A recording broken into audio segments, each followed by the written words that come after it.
দৈনিক জায়জাদিন পত্রিকার ডিক্লারেশন ফিরে পেয়েছেন সাংবাদিক শফিক রেহমান। মঙ্গলবার ঢাকা জেলা ম্যাজিস্ট্রেট ও জেলা প্রশাসক তানভীর আহমেদের সই করা আদেশে এই তথ্য জানা যায়। এর আগে প্রকাশের ক্ষেত্রে নিয়ম লঙ্ঘনের অভিযোগ তুলে পত্রিকাটির সাবেক সম্পাদক শফিক রেহমানের আবেদনের পরিপ্রেক্ষিতে জাতীয় এই দৈনিকের ডিক্লারেশন বাতিল করা হয়েছিল।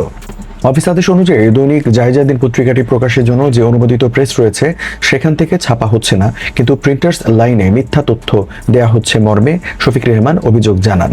এর পরিপ্রেক্ষিতে কারণ দর্শানোর নোটিশ দেওয়া সহ প্রয়োজনীয় সব ব্যবস্থা নেওয়ার পর এবং অভিযোগের সত্যতা পাওয়ায় পত্রিকাটি মুদ্রণের ডিক্লারেশন বা ঘোষণাপত্র বাতিল করা হয়। আদেশ অনুযায়ী দৈনিক জায়জাদিন পত্রিকা প্রকাশে ছাপাখানা ও প্রকাশনা আইন 1973 এর 10 ধারা লঙ্ঘন হয়েছে।